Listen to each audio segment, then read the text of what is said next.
사랑의 아버지 하나님, 참 한절기 가운데 우리의 건강을 지켜주시고 또 이 자리에 나와서 찬양을 드리고 또 예배를 드릴 수 있도록 은혜 주셔서 감사합니다. 아버지 하나님, 저희들의 삶 가운데 하나님의 도움이 필요하고 또 한 해가 마무리되어가는 시점에 우리 삶의 기도 제목들이 다 응답되어지기를 간절히 기도드립니다. 또 이 레위기의 제사를 통해서 지금 하나님이 기뻐 받으시는 예배가 무엇인지를 알고 우리의 삶이 하나님을 기쁘게 해드리는 그런 예배자로 나아갈 수 있도록 도와주시옵소서. 오늘 또 함께 해주시고 은혜 주실 줄 믿고 감사하며 예수님의 이름으로 기도드립니다. 아멘. 오늘 레위기 22장 17절에서 25절입니다. 같이 한 절씩 교독하겠습니다. 여호와께서 모세에게 말씀하여 이르시되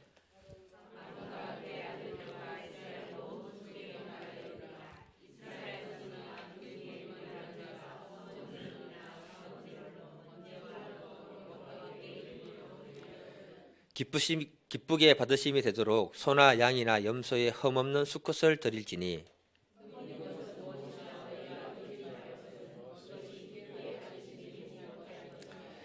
만일 누구든지 서원한 것을 갚으려 하든지 자의로 예물을 드리려 하여 소나 양으로 화목 제물을 여호와께 드리는 자는 기쁘게 받으심이 되도록 아무 흠이 없는 온전한 것으로 할지니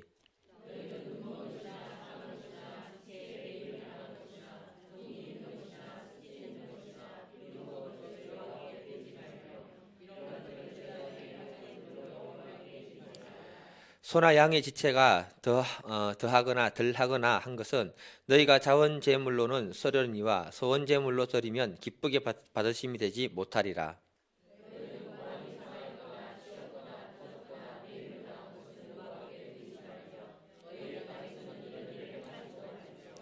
너희는 외국인에게서도 이런 것을 받아 너희의 하나님의 음식으로 드리지 말라. 이는 결점이 있고 흠이 있는 것인즉 너희를 위하여 기쁘게 받으심이 되지 못할 것임이니라. 아멘. 오늘 제목은요, 화목제 두 번째입니다. 같이 한번 보겠습니다. 우리가 지난 시간에 화목 제사가 무엇인지를 같이 한번 배우는 시간이 되었습니다. 화목 제사는 크게 세 가지 종류라고 했죠. 첫 번째는 감사를 드릴 때, 두 번째는 자원해서 드릴 때, 세 번째는 하나님 앞에 소원이 있을 때 자기를 드리는 것이 이 화목 제사라고 말씀을 드렸습니다.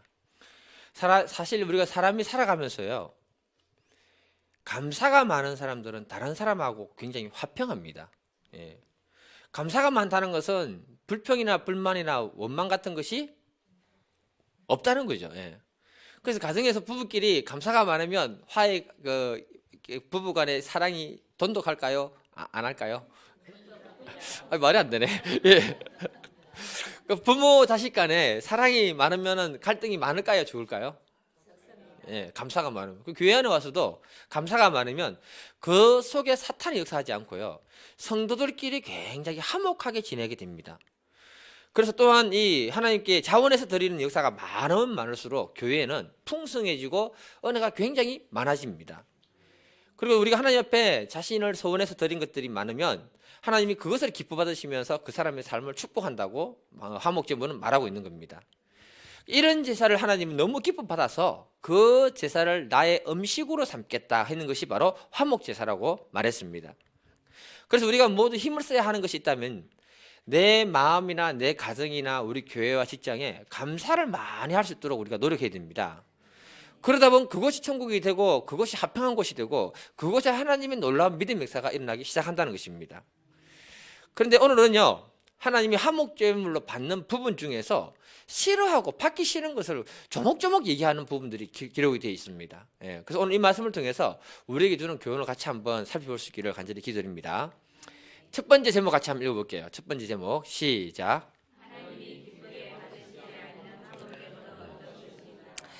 원래 하나님께 드리는 제물은 흠이 없는 것이라고 말했잖아요. 흠. 그리고 이 화목제물에서는 하나님 내장, 기름 있잖아요. 그거 내가 너무 좋아하는 거다. 그거 나한테 태워 바치고 나머지 고기는 다 나눠 먹어라. 그래 말했잖아요. 저 이거 하나님의 마음을 굉장히 이해가 됩니다. 사랑.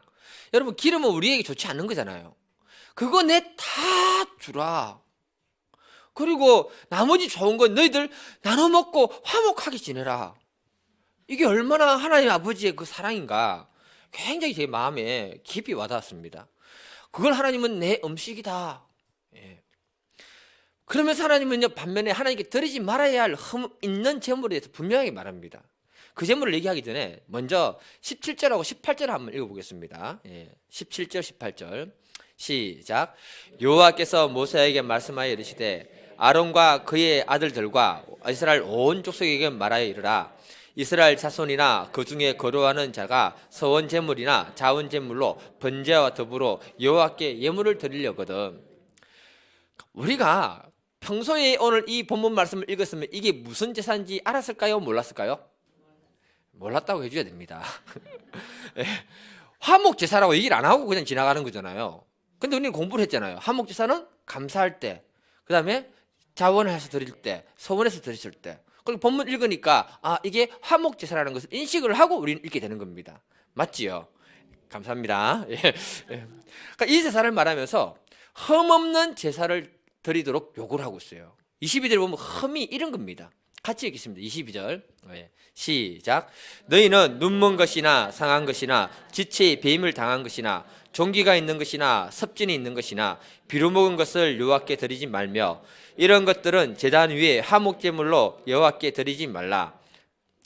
우리가 앞에서 살펴볼 때 다른 제사들은요, 흠없는 제물은 드리지 마라 하고 넘어갔지 구체적으로 얘기하고 있는 게 없습니다. 제가 일일이 다 조목조목 살폈습니다. 예, 제 말이 맞습니다.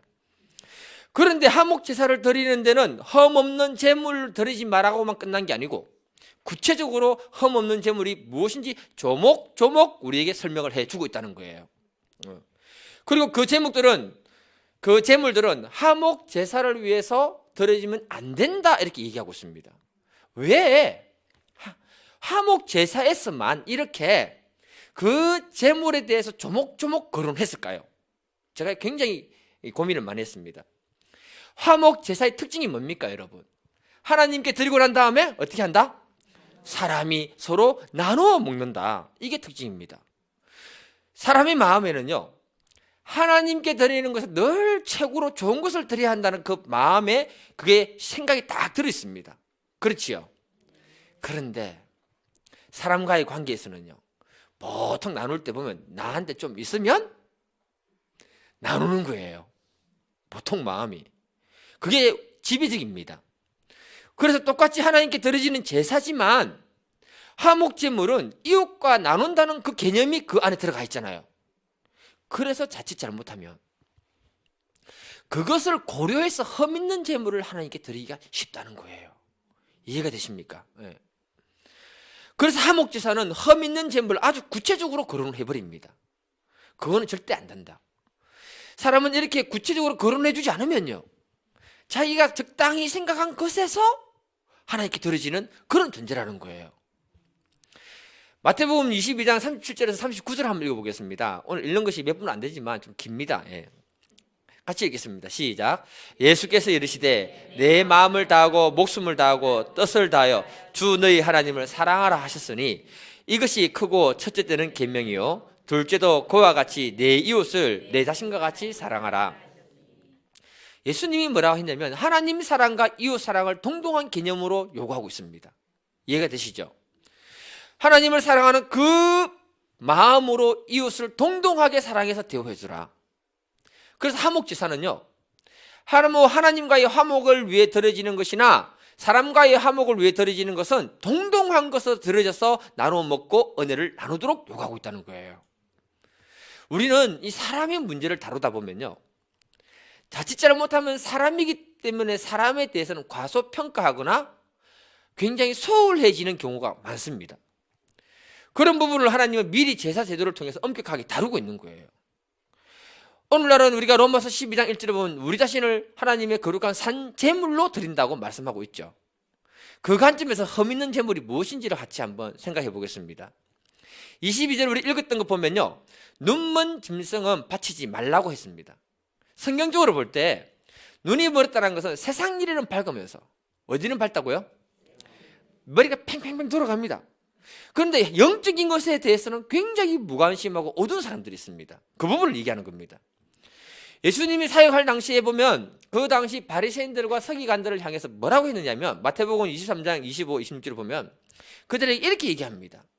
탐욕과 방탕으로 가득한 자들아 눈이 멀었다라고 이렇게 지적해 버립니다. 그러니까 예수님은요 그 시대의 종교 지도자들에게 너희들의 마음에는 세상의 탐욕과 욕심과 욕망은 가득한데 그 문제는 해결하지 않고 겉만 깨끗한 자들이다 이렇게 얘기하는 거예요. 그러면서 너희들은 진리를 볼 수 있는 눈이 없는 어두운 자들이다 이렇게 선포를 해버립니다. 다시 말해서 우리가 신앙생활 하면서요 우리 안에 세상의 욕심과 탐욕과 욕망으로 질투와 육적인 생각으로 가득한 상태에서 이 예배 자리에 나오게 되면 진리의 말씀이 우리의 심령에 들려지지 않는 거예요. 또한 영적인 눈이 열려지지 않기 때문에 교회에서 내가 뭘 해야 할지를 알지 못하게 되는 겁니다. 이것이 곧 눈먼 재물을 하나님께 바치는 그 결과 같은다 이렇게 말하는 거예요. 그러니까 우리의 마음에 육의 것이 가득한 상태에서는 하나님 말씀이 안 들어옵니다. 제가 청년들하고 성경 공부하는데 공부하는데 안절부절인 거예요. 생각이 다른 데가 있으니까 내가 마음이 너무 조급해가지고 야야 뭐 하는데 집중해라 이러면서 내가 그렇게 한 적이 있었어요. 왜냐하면 육의 것이 많고 다른 생각이 많으면 영적인 것은 충돌이 일어나기 때문에 그런 것입니다. 예를 들어서요 내 안에 누구를 미워하는 마음이 있으면요 서로 사랑하라는 말씀이 선포되면 그 말씀이 내 심령에 들어올까요 안 들어올까요? 잘 안 들어옵니다 여러분. 영적으로 눈이 멀게 되면요 나에게 있는 허물과 약점은 내 눈에 기둥처럼 크게 있는데 그건 안 보이고 저 멀리 있는 상대방의 눈에 티는 보인다고 성경은 말하고 있습니다. 그래서 내 눈에 티가 보입니까 안 보입니까? 보인다는 분이 이상한 분이죠. 안 보여야죠. 그러니까 이것이 영적으로 눈먼 사람들의 문제라고 지적해 주고 있는 거예요. 이런 상태에서 드려지는 그 예배는 흠이 많은 예배이고 흠이 많은 제물이 되어버린다는 겁니다. 그래서 이런 제물 바치지 마라. 22절에 보면 지체의 배임을 당한 것, 이게 배임을 잘려진 것 이렇게 얘기하고 있습니다. 주로 잘렸다는 것은 다리가 잘렸다거나 이렇게 했지 그죠? 그러면서 또 상한 것은요 다리가 부러지거나 몸의 일부가 어떤 상처로 인해서 상한 것을 얘기하는 것입니다. 그러니까 다리가 잘리거나 다리가 부러진 짐승은 잘 걸을 수 있습니까 없습니까? 제가 어려운 말 질문했나요? 잘 걸을 수 없죠. 누군가의 의지적인 것이 누군가의 도움이 필요하다는 거예요. 그래서 우리 신앙은 어릴 때는 적극적으로 신앙생활을 잘 할 수 있도록 주변 사람들이 굉장히 잘 도와줘야 됩니다. 신앙은 늘 보살핌과 도움이 필요합니다. 그때마다 사탄의 유혹과 제약으로부터 승리할 수 있도록 도와줄 때 그 사람이 바로 서게 되는 거죠. 그런데 계속 그렇게 의존적으로만 가면 곤란하다는 거예요. 신앙생활의 연차가 많아지면 많아질수록 자립하는 신앙이 점점점 되어져야 된다는 겁니다. 언제까지 누구에게 의존하고 언제까지 누구로부터 사람을 기대하고 도움을 받으려고 하면 안 된다는 거예요. 우리의 믿음이 장성한 믿음의 청년으로 자라야 되고요. 또 그렇게 자라면서 내가 볼 때 연약한 사람을 돕고 섬기다 보면 내가 또 자라게 되는 것입니다. 그렇게 하다 보면은 그동안 나를 섬겨줬던 사람들의 마음을 알게 되고 고마움이 들어오는 거예요. 섬김 받고 도움만 받다 요구하다 보면 안 해주면 불평하지만 내가 다른 사람을 섬기다 보면 또 도와주려고 하다 보면 그 사람 섬김 받고 도움 받은 사람에 대해서 감사하는 마음이 딱 생기는 거예요. 쉽지가 않구나. 야, 저런 가운데서 나를 도와줬구나. 감사하게 생각이 되는 겁니다. 그러니까 우리가 믿음 생활을 하면서 우리가 자녀들을 다 키우고 있잖아요. 만일에 우리 자녀가 우리 예쁜 딸들이 5살 된 상태에서 키, 생각 모든 것이 딱 멈춰버렸다면 감사합니다. 그런 일이 없어서 얼마나 마음이 힘들었겠습니까? 아마 정말 유명한 의사는 다 찾아다녔을 겁니다. 이것처럼 주님이 우리를 보실 때 장성한 분량의 모습으로 나아가는 그 신앙인들이 드려지는 그 예배를 하나님 받으신다는 거예요. 어제나 오늘이나 늘 한결같은 모습도 중요한데 장성한 모습으로 하나님께 드려지는 그 예배 받고 싶다. 그것이 온전한 상태에 드려지는 제물이다. 이렇게 말해주는 겁니다. 또 22절에 보면 습진이 있는 것 이렇게 얘기하는데요. 몸에 병이 들어서 몸에서 물이 나오는 걸 말하는 것입니다. 병이 들면 몸에 물이 나오는 건데, 그러니까 짐승이 병 들어서 몸 안에 골마서 그 안에 이상한 고름 같은 것들이 나온다는 거예요. 또 22절에 계속 보게 되면 비루 먹은 것을 얘기하고 있습니다. 비루 먹은 것이 뭐냐? 짐승이 비쭉 말랐다는 거예요. 이 짐승은요, 외적으로 볼 때는 장애가 없어요. 근데 어디에 장애가 있다? 속이. 예. 짐승이 잘 먹으면 살이 찌야죠. 그거 당연한 거 아닙니까? 예. 그런데 속병이 걸리면 살이 찌지 않고 비쭉 마르게 되는 겁니다. 이 두 짐승은요, 영적으로 볼 때 병들어 골마가고 있는 그 상태를 말하고 있는 거예요. 그래서 몸에서 물이 나오는 것이고 겉으로 볼 때 비쭉 말라서 볼품이 없어지는 겁니다. 사람의 몸이라는 것은요, 병이 들면 여러 가지 냄새가 나는 거 아세요? 위장이 좋지 않는 사람들은 말하면요, 그 안에 속쓰림과 그 위산 때문에 입냄새가 굉장히 심한 거 아시죠? 딱 맡으면 아, 위장이 안 좋구나. 대장이 좋지 못한 분들은 변을 잘 못 보시는 분들 있죠. 항상 아랫배가 축만 합니다. 무슨 말인지 이해되시죠? 예. 그러니까 우리의 몸이 아프면 우리 몸에서 나오는 땀 냄새가 좋은 냄새가 나올까요? 나쁜 냄새가 나올까요? 나쁜 냄새예요. 그래서 아픈 어르신들이 많은 병동에 가게 되면 냄새가 지독한 거예요. 그 냄새가 잘 안 지워집니다. 이해가 되시죠? 몸이 아프면요, 우리는 여러 가지 모양으로 나의 병든 모습을 사람들에게 보여주고 말하게 됩니다. 그게 몸의 언어라는 겁니다. 이때 내가 이것을 잘 인식하느냐 못하느냐에 따라서 병이 깊어질 수도 있고 빨리 해결될 수도 있다. 이것처럼 우리가 영적으로 병들게 되면요, 몸에서 물이 나오고 비쭉 마르고요, 또 내가 지금 많이 아파요 이런 얘기를 하기 시작하는 겁니다. 우리가 영적으로 병들게 되면요, 입에서 감사보다는 불평과 원망과 불만들이 굉장히 많이 나오기 시작할 겁니다. 아프기 때문에 사람은 예민해지잖아요. 남들은 은혜 받고 지나가는 그 말에 상처받아 버립니다. 예민해지니까. 때는 너무나 교만해서 어떻게 말을 해줘야 할지도 모를 정도로 심각하게 문제가 생기는 사람도 있다는 겁니다. 이게 전부 뭐냐면 영적으로 병든 상태라는 거죠. 그러면 몸에서 악취가 나는 것은 당연한 것이고, 그 사람 영혼에 악취가 나오기 때문에 사람이 가까이 하지 않으려고 하게 된다는 걸 말하는 겁니다. 그런 상태의 제물 하나님께 바치지 말라. 그거 바쳐봐야 받지도 않을 뿐더러 하나님이 기뻐받지 않는 것이다, 이렇게 말하고 있는 것입니다. 우리가 주님 앞에 나와서 예배를 드릴 때 감사와 은혜와 사랑이 가득한 상태에서 드려지는 그 예배하고요, 원망과 불평과 교만한 마음으로 가지고 와서 주님 앞에 드려진 예배하고 하나님이 어느 걸 받겠습니까? 1번, 2번 중에 1번. 네. 그렇기 때문에 우리가 신령과 진정으로 하나님께 예배드리고 예배의 성공자가 되기 위해서는 우리의 모습을 빨리빨리 말씀을 거울 앞에 세워서 우리의 모습을 확인하고 진단하는 모습이 굉장히 필요하다는 것입니다. 그리고 주님의 보혈로 씻어내고 내 이 예배를 하나님이 받으실 만한 예배가 될 수 있도록 우리 마음으로 드려지는 그 예배가 되어져야 한다, 이렇게 요구하고 있는 겁니다. 지금부터 중요합니다, 여러분. 지금부터가 중요합니다. 화목 제사는 하나님께 드리고 난 다음에 어떻게 한댔습니까? 사람들과 나눠 먹는다 했죠. 방금 거론된 그 병든 짐승들 있잖아요. 하나님께 드리고 난 다음에 사람들이 나눠 먹으면 어떻게 될까요? 다시 물어볼게요. 방금 병든 그 짐승 있잖아요. 하나님께 드리고 난 다음에 사람들이 나눠 먹으면 어떻게 될까요? 사람이 병들게 되는 거예요. 여기에서 신앙의 원리가 있는 거예요. 우리의 몸이 건강하려면 뭘 먹어야 된다? 좋은 것 먹어야 된다. 예. 우리의 영이 건강하려면 어떤 걸 먹어야 된다? 좋은 걸 먹어야 된다. 예. 그러려면 화목 제사의 특징이 뭐라 했습니까? 내가 하나님께 어떤 걸 바친다? 좋은 것으로 드리는 예배를 할 때 그 사람 영이 건강해진다. 아멘 나와야 돼요. 예. 내가 하나님께 좋은 것 드리고 난 다음에 어떻게 합니까? 나도 먹고 다른 사람이 나눠 먹잖아요.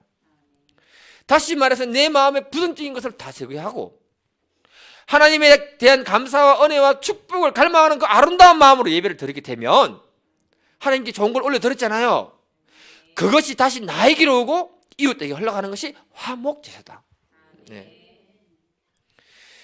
그때 내 영혼이 건강해지고 내 삶이 건강해지는 거예요. 그런데 그렇게 하지 못하면 오히려 내가 하나님께 예배를 드린다고 드렸던 그것이 나를 상하게 하는 것입니다. 이런 사람들은요, 하나님께 예배를 드려도 영적인 감동이 없어요. 은혜를 못 받는 겁니다. 그리고는 삶에 여러 가지 문제들이 주렁주렁 달려 있습니다. 왜냐하면 하나님이 그 사람의 삶을 개입하시고 간섭하면서 축복하고 풀어주셔야 되는데 그걸 하지 않으면 그 문제가 주렁주렁 달려 있는 거예요. 그래서 우리는 하나님께 어쨌든 내 마음에 하나님 기뻐 받으실 만한 좋은 것을 무조건 올려드리고 그것을 그대로 다시 받아서 내 삶이 풍성해질 수 있도록 기도를 해야 되는 거예요. 그게 지혜로운 사람이고 그게 신앙의 원리라는 사람입니다. 그래서 무슨 말을 했느냐? 영적인 눈이 열린 사람들이 하는 말이 뭐냐? 예배에 성공하고 예배가 회복되면 우리의 삶이 성공하고 삶이 회복된다라고 선포하잖아요. 예. 이 예배의 자리에 나온 모든 분들이 가장 최고의 것을 하나님께 올려드리신 분들이 다 되기를 기도드립니다. 그것을 다시 우리가 먹고 영육간에 건강하게 되고 풍성하게 되는 원리가 바로 이 화목 제사라는 겁니다. 그러면 우리의 삶의 문제는 풀어지게 되어 있고요, 하나님이 개입하시고 도우시면 해결되지 않을 문제가 없다는 것을 우리에게 선포하고 있는 것입니다. 그러면 자연스럽게 내 심령이 풍성해지면 사람과 사람 사이의 관계가 좋아질까요? 나빠질까요? 좋아지죠. 교회와도 다른 사람과 관계도 화목하고 좋아지는 것입니다. 24절을 같이 한번 읽어보겠습니다. 24절. 예. 시작.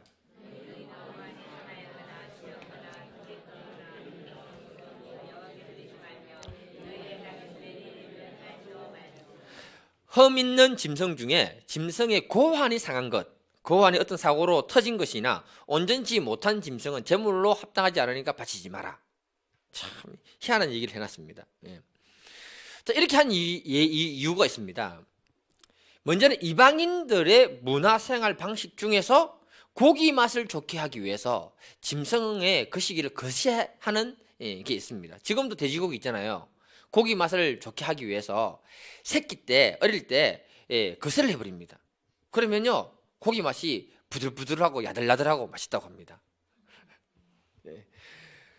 또 이방인들 중에는요, 자기 소유를 표시하기 위해서 동물들의 몸에 그런 상처를 내는 경우도 있다고 합니다. 그러니까 이런 이방 문화를 하나님 거부한다는 거예요. 그리고 성경적으로 볼 때 가장 중요한 것이 뭐냐? 하나님은 창세기의 모든 생물들에게 뭘 했습니까? 생육하고 번성하고 땅에 충만하라 했잖아요. 거세를 해버리면 하나님이 명령한 것에 역행합니까? 순행합니까? 역행하죠. 숫곳의 구한을 거세해버리면 생육하고 번성할 수 없는 겁니다. 하나님이 원하는 방법이 아니기 때문에 이것은 하나님께 제물로 드릴 필요가 없다, 딱 얘기하는 거예요.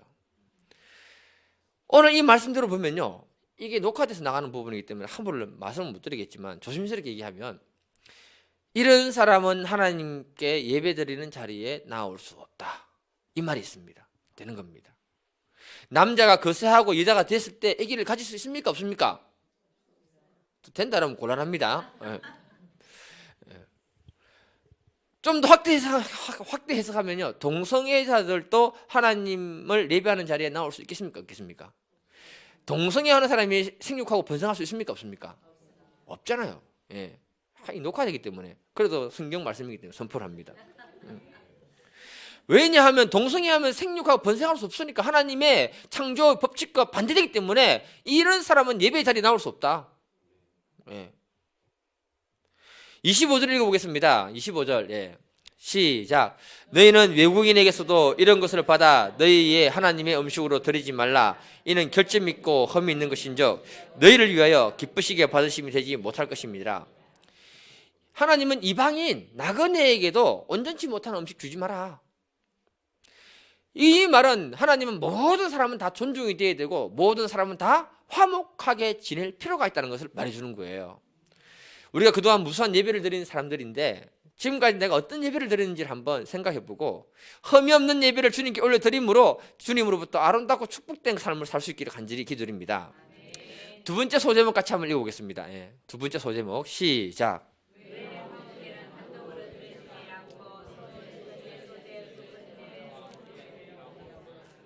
예. 화목 제사의 특징이 뭐냐? 절대 단독으로 드려지는 게 아니다는 겁니다. 이 화목제사는 다른 제사하고 같이 드려지도록 요구했습니다. 그 본문 18절을 보게 되면요, 아론과 그의 아들들과 이스라엘 온 족속들에게 말하여 이르라. 이스라엘 자손이나 그 중에 거류하는 자가 서원제물이나 자원제물로 번제와 더불어 하나님께 예물을 드리려거든, 번제 드릴 때 같이 화목제물 드리려거든 하면서 얘기하고 있습니다. 또 레위기 9장 4절을 보게 되면요, 또 화목제를 위하여 여호와 앞에 드릴 숫소와 순양을 가져오고 또 기름 섞인 소제물을 가져오라. 화목제를 위해서 소제물하고 같이 드려라, 이렇게 얘기하고 있습니다. 무슨 말이냐 하면요, 화목제사는 다른 제사가 드려질 때 반드시 첨가되어져서 드려지는 것이 바로 뭐다? 화목제사, 이렇게 얘기하는 겁니다. 우리가 번제 소제에 대해서 공부했기 때문에 그 입장에서 내가 한번 풀어볼게요. 자, 번제에 소, 양, 염소를 드리도록 했잖아요. 비둘기를 드리다 했잖아요. 소가 그리스도의 완전한 희생, 그리고 양은 그분의 그 순종, 그리고 비둘기는 순교를 얘기하는 겁니다. 그렇게 해서 제물로 드려서 우리를 구원했잖아요. 그것에 대한 은혜가 있으면 감사가 나올까요, 안 나올까요? 나오니까 화목제사를 드리는 거죠. 이해되십니까? 소제, 곡식을 완전히 가루로 갈아서 드리는 거랬잖아요. 그 떡을 만들어서 찢었다 했잖아요. 우리 주님이 자기를 완전히 갈아서 떡으로 되어서 우리에게 생명의 떡을 나눠주셨잖아요. 그것을 생각할 때 은혜가 되고 감사가 되잖아요. 그때 같이 드려지는 제사가 뭐다? 화목제사라는 거죠. 예. 속죄제사도 마찬가지인 거죠. 우리 죄를 속죄해 주신 그 은혜를 생각할 때 뭐가 나옵니까? 감사가 나오잖아요. 그때 같이 화목제사를 드리는 거죠. 다시 말해서 모든 제사에는 감사가 빠지면 안 된다. 하나님께 이렇게 하게 하신 이유는 뭐냐? 다 우리를 위한 것이다. 예. 모든 제사에 예배에 감사가 빠져버리면 그 예배는 의미가 없다, 이렇게 말해주는 것입니다. 이 화목제사를 드릴 때요, 레위기 7장 30절에 보게 되면요, 예, 여호와의 화제물은 그 사람이 자기 손으로 가져와서 제사장에 드리라, 이렇게 합니다. 무슨 말이냐? 자원해서 가져와서 하나님 앞에 드리도록 요구하고 있는 거예요. 그래서 저는 이걸 이렇게 표현할 수 있는 것입니다. 저는 오늘 이 자리에 여러분들이 예배의 자리에 나왔다는 그 자체가요, 감사가 된다고 생각합니다. 물어볼게요. 여기 계신 여러분들 중에서 혼자서 예배하고 싶고 말씀 공부하고 싶은데 혼자서 예배하고 말씀 공부하는 것을 어느 정도 지속할 수 있을까요? 혼자서는 불가능할 겁니다. 어떻게 보면, 그죠? 예, 지속하기도 힘들 겁니다. 그런데 예배의 자리에 나오기만 하면, 예배를 위해서 수고하시는 모든 분들이, 차인 집사님은 또 찬양 준비해놓고 기도 한참 하고 또 와가지고 또 이렇게 딱 해놨잖아요. 그러니까 감사합니까, 안 합니까? 예. 저의 입장에서도요, 이 예배에 오시는 여러분들이 계시기 때문에 나의 사명을 감당하기 위해서요, 기도하고 말씀 읽고 연구하고 준비해서 앞에 서게 됐거든요.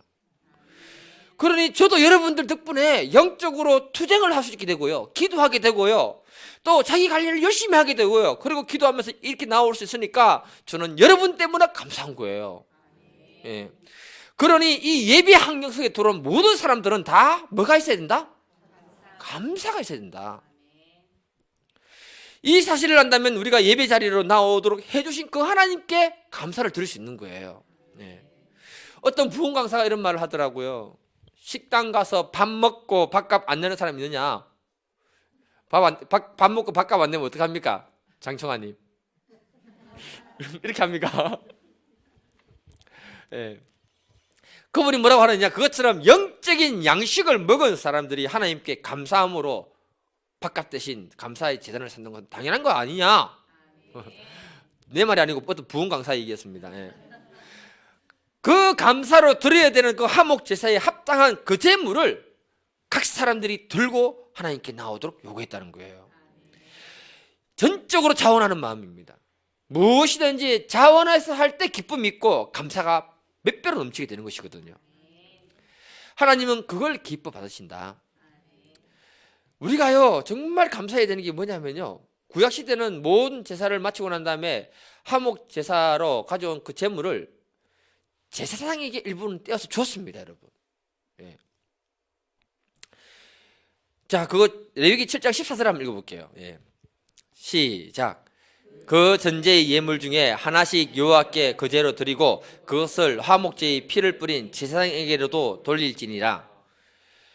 사람들이 다 나누어 먹으면서 제사장 중보자로 도와줬던 제사장에게 그 일부를 떼어서 드려라 했거든요. 무슨 말이냐? 우리의 영원한 대제사장 되신 예수 그리스도가 하나님과 사람과 사람 사이에 화목을 위해 중재 역할을 하신 분이라는 거예요. 그러니 그분께 영광을 돌리고 그분께 따로 목을 떼어드리면서 감사를 올리는 것은 우리는 합당한 것이다. 그렇게 이해하고 있는 것입니다. 이 화목제사가 모든 제사들과 함께 드려진다 한다는 그 의미는요, 오늘날은 이렇게 되는 것입니다. 우리가 이 예배자의 어떤 마음으로 어떤 상태에서 나왔든지 간에 예배 마치고 돌아갈 때 되면 내 마음에 감사가 있어야 되고요, 사람과의 관계의 회복이 이루어져야 하는 것을 갖다가 요구하고 있는 것입니다. 그래서 위로는 하나님께 대한 감사가 충만해야 되고요, 아래는 옆 사람에게, 주위 사람에게 감사가 충만해야 되는 거예요. 인사하겠습니다. 당신이 있어서 너무너무 감사합니다. 예. 예. 때로는요, 목사가요, 말씀에 대한 은혜가 좀 부족하게 좀 전하더라도 이렇게 어려운 레위기 설교를 쉽게 해주려고 노력해서 감사합니다, 이렇게 생각해 주셔야 된다는 거죠. 예. 아유, 예. 아이고, 박수까지 받아보고, 예, 감사합니다. 그러니까 왜냐하면, 목사의 입장에서는 말씀 준비하다 보면 정말 어려움 많고 고민이 많습니다. 쉽게 전달해서 모든 사람들이 이해되게 하고 은혜되게 해주고 싶고요, 이 말씀이 모든 사람들의 삶에 유익이 돼서 하나님이 축복이 그 삶과 연결될 수 있도록 하고자 하는 그 마음이 그 안에 들어있습니다. 그러니까 그걸 가지고 하는데 누구든지 설교 한두 번은 잘할 수 있지요. 계속해서 잘하려면은 계속해서 잘해야 되잖아요. 이 아멘하면 또 참, 예. 지속적으로 은혜를 주고 사람들에게 감동을 주기 위해서는 여러분들이 모르는 노력을 엄청 많이 하고 이 자리에 오게 되거든요. 예. 목사들은 다 말씀을 전하는 분은 다 그렇습니다. 예. 그러니까 좀 부족해도 그것에 대해서 좀 알아만 줘도 감사한 거죠. 예. 그래서 예배에 참석하고 난 다음에는 위로는 하나님에 대한 감사, 아래는 옆 사람과 주변 사람에 대한 감사가 풍성해질 때 그 예배가 진짜 하나님께 드려진 화목 제사가 된다, 이렇게 말하는 것입니다. 오늘날 이 시대에 살아가는 우리들이 정말 감사해야 되는 게 많습니다. 그중에 큰 감사가 뭐냐? 예수님이 십자가에서 모든 제사를 다 한꺼번에 드리심으로 구약의 그 복잡한 제사를 이제는 지내지 않고 주님의 보혈을 의지해서 이 예배 자리에 나와서 예배만 드리면 오케이, 모든 걸 다 받아줄게, 예배를 간편하시게 해주신 그 감사. 너무너무 감사한 거죠. 예. 그러니까 우리가 늘 조심해야 되는 것이 뭐냐? 예배 후, 예. 마귀가 역사합니다. 항상 재직회나 당회나 여러 가지 모임하면은 거기서 갑자기 자기 목소리를 확 높이면서 화목을 깨어버리지 않도록 조심해야 되는 거죠. 우리 교회는 성숙한 분들이기 때문에 그런 분이 아무도 없습니다. 예. 저만 잘하면 됩니다. 그러니까 나한 사람 때문에 교회의 화목이 깨어지지 않도록 우리가 기도하고 조심해야 된다는 거죠. 예. 우리가 은혜 받고 돌았으면요, 나도 모르게 사단이 역사하면 내 본성이 나올 때가 있거든요. 그때만 조심하면 됩니다. 지금까지 화목 제사를 보면 감사할 때, 자원해서 드릴 때, 서원했을 때 드려지는 제사라고 말했습니다. 그래서 예배가 끝나고 나면 우리의 마음에 은혜가 풍성해야 되고요, 감사가 풍성해야 되고요, 하나님께 가장 좋은 것을 드렸기 때문에 내 삶에 하나님의 가장 좋은 것을 허락하신다는 믿음이 있어야 됩니다. 그리고는 그 마음을 가지고 기도하고 나아가면 하나님이 우리의 삶의 모든 묶인 것은 풀어주시고요, 뚫어주시고 하나님의 은혜로 채워주실 줄 저는 믿습니다. 오늘 이 밤에 그런 믿음의 역사가 있도록 우리 기도하고 돌아가는 밤 되기를 간절히 기도드립니다. 우리 이 시간 다 같이 주여 삼창하고 기도하도록 하겠습니다. 주여, 주여,